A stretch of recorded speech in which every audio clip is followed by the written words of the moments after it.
Assalamualaikum warahmatullahi wabarakatuh. Rabbi shrah sadri wa yassir li amri wahlul 'uqdatam min lisani yafqahu qawli ya fatahu ya alim amma ba'du.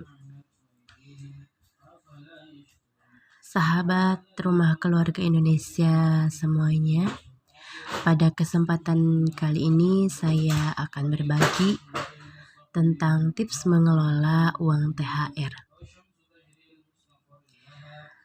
Seperti kita ketahui bahwa bulan Ramadan menjadi momen yang sangat spesial bagi umat muslim. Nah, disinilah kita melatih kesabaran dan lebih banyak beribadah dibandingkan biasanya. Tak hanya pola makan, bulan puasa juga membuat pola keuangan seseorang turut berubah. Banyak orang menilai bahwa bulan Ramadan menjadi bulan yang paling hemat. Dengan logika, kita tidak mengeluarkan budget sedikit pun untuk makan siang, sehingga seharusnya pengeluaran bulanan bisa ditekan. Persiapan keuangan dan cara mengelola uang THR dengan bijak itu sangat penting untuk dilakukan. Nah, sebelum ke tips mengelolanya, kita bahas dulu yuk, apa sih kebiasaan yang membuat boros pada bulan Ramadan. Nah, yang pertama, kalap membeli menu buka puasa. Memang sih saat puasa kita tidak membeli makan siang. Namun waktu berbuka puasa nyatanya bisa menjadi hal yang menimbulkan kebocoran halus pengeluaran kita. Tak bisa dipungkiri, saat berbuka makanan dan minuman terlihat sangat menggoda, sehingga kita merasa ingin membeli semuanya. Benar apa benar? Nah, untuk itu harusnya kita susun daftar menu. Apa saja sih yang ingin kita beli sehingga tetap kita mengontrol pengeluaran keuangan kita. Kemudian yang kedua, ajakan buka puasa yang beruntun. Nah, selain beribadah, kita tak bisa pungkiri juga bulan puasa menjadi ajang reuni.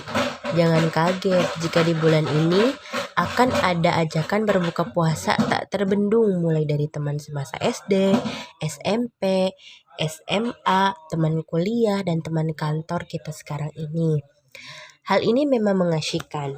Di samping bertemu kawan lama, kita juga bisa mencoba makanan baru yang mungkin selama ini belum sempat kita coba. Namun teman-teman, hati-hati karena hobi satu ini tak bisa dipungkiri bisa membuat kantong jebol perlahan-lahan loh.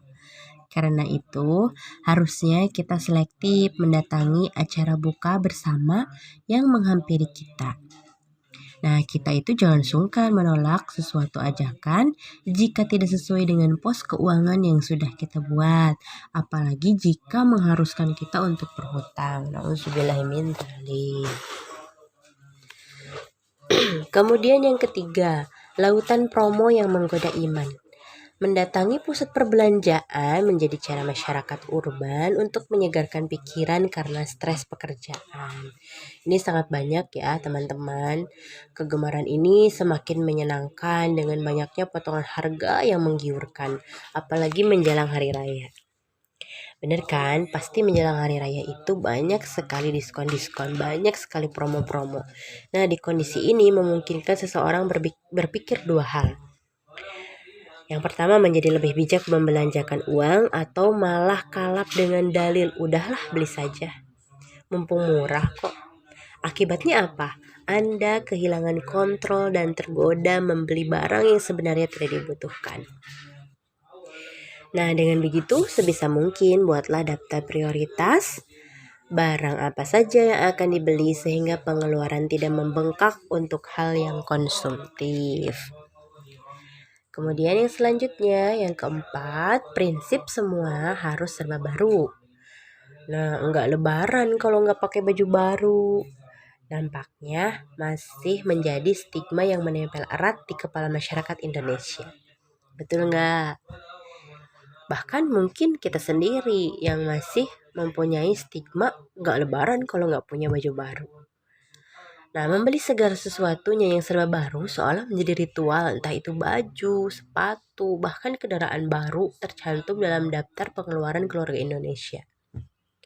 Padahal nih ya, masih banyak hal penting lain yang harus dipikirkan selain benda baru seperti keperluan mudik, ke kampung halaman, dan kebutuhan lainnya.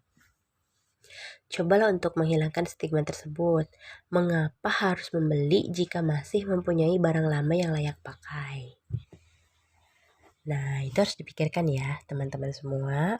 Kemudian, yang kelima, THR sama dengan banyak uang.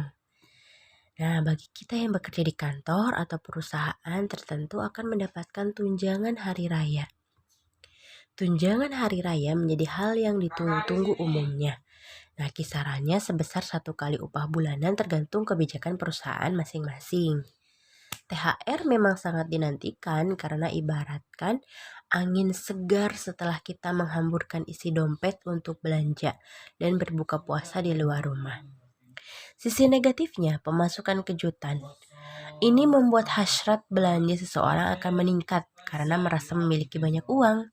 Padahal jika kita tahu cara mengelola uang THR, tentunya uang ini akan menguap begitu saja. Nah, menjelang pembayaran THR, tentu kita sudah membuat daftar belanja kan? Nah, untuk memenuhi kebutuhan lebaran nanti. Namun, alangkah baiknya jika kita mampu memanfaatkan THR tersebut secara bijak. Terlebih di masa pandemi saat ini, kita perlu menyisihkan sebagian uang THR untuk keperluan produktif dan investasi masa depan. Untuk memaksimalkan dana THR yang didapat, yuk kita simak tips mengelola uang THR di masa pandemi. Yang pertama, dapat THR jangan lupa untuk beramal. Di bulan suci Ramadan, khususnya bagi yang menjalankannya, tentunya sudah tahu jika kita mendapatkan rezeki berlebih harus menyisihkan sebagian untuk orang yang membutuhkan. Dengan kata lain adalah beramal. Nah, ingat juga bahwa kita seorang muslim harus membayar kewajiban zakat. Termasuk zakat fitrah menjelang Idul Fitri. Dengan demikian, kita dapat mengalokasikan sebagian uang THR kita untuk berzakat. Selain berzakat, amal lainnya adalah bersedekah dan infak. Sedekah yang dapat kita lakukan tidak perlu jauh-jauh. Terlebih dahulu, apakah keluarga atau tetangga kita memerlukan bantuan kita, maka bantulah mereka. Kemudian yang kedua, melunasi utang atau untuk dana darurat. Nah, gunakan uang THR untuk melunasi hutang atau tunggakan yang ada supaya tidak menjadi beban pikiran. Selesaikan kewajibanmu dulu dengan menggunakan 10% dari dana THR untuk membayar utang. Meskipun tidak bisa melunasi sekaligus, namun cukup untuk meringankan beban keuangan di masa depan. Nah, buat kita-kita yang sudah tidak punya hutang, kita bisa menyisihkan uang THR kita menambah simpanan untuk dana darurat. Nah, dana darurat ini penting sekali untuk keperluan mendadak, bisa terjadi kapan saja dan biayanya juga tidak bisa terprediksi. Jadi, kita harus mempersiapkan dana untuk hal ini dengan baik. Untuk keperluan membayar hutang atau simpanan dana darurat ini sebaiknya sisihkan 15% dari THR-mu. Tadi ya bisa 10% sampai 15%. Kemudian yang ketiga, catat kebutuhan dan alokasikan sebaik mungkin. Tentu momen lebaran mengharuskan kita mengeluarkan banyak kebutuhan. Justru kebutuhannya pun tidak terduga. Hal yang paling penting adalah mencatat semua kebutuhan-kebutuhan tersebut. Kita dapat menggunakan uang THR untuk membayar segala kebutuhan lebaran. Beberapa kebutuhan tersebut seperti pembelian baju, perlengkapan ibadah, makanan untuk lebaran jika diperlukan, hingga uang yang akan kita bagi kepada keponakan-keponakan atau keluarga kita. Nah, cobalah alokasikan 10 hingga maksimal 20% uang THR untuk membeli pakaian baru dan perlengkapan ibadah jika diperlukan. Ingat ya, jika diperlukan. Jika tidak diperlukan, maka tidak usah. Namun, kita tetap jangan melupakan kebutuhan keluarga setelah lebaran. Simpan setidaknya 25% uang THR kita untuk kebutuhan memasuki tahun ajaran baru anak sekolah misalnya, atau kebutuhan penting lainnya. Misalkan berkurban untuk Idul Adha. Mungkin kan? Mungkin banget. Pengeluaran konsumsi saat bulan Ramadan biasanya relatif lebih besar. Seperti untuk pembayaran THR asisten rumah tangga yang mempunyai ART. Kemudian hadiah untuk orang tua, untuk saudara, membeli pakaian dan makanan, juga untuk mudik. Tapi karena adanya peraturan pemerintah mengenai larangan mudik, nah Anda dapat mengalihkan dana untuk mudik untuk berinvestasi. Batasi pengeluaran konsumtif. Kemudian yang keempat, jangan lupa gunakan THR untuk investasi. Nah, mendapatkan THR bukan berarti kita harus menghabiskan semuanya loh, teman-teman atau sahabat RKI semuanya. Namun, kita dapat menghasilkan uang kembali darinya. Cara yang paling bijak menggunakan THR setelah beberapa kebutuhan tercukupi adalah dengan menginvestasikannya. Berbeda ya dengan menabung. Kalau menginvestasikan, sebagian THR di masa pandemi COVID-19 ini akan menghasilkan keuntungan. Dengan analoginya, kita menanam dan dapat memanennya di masa depan atau ketika membutuhkan. Kita dapat mengambil sekitar 10 hingga 25% THR kita untuk berinvestasi.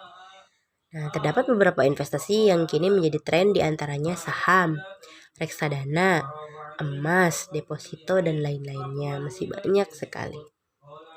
Nah, mungkin itu saja yang bisa saya sharingkan. Kurang lebihnya mohon maaf. Wassalamualaikum warahmatullahi wabarakatuh.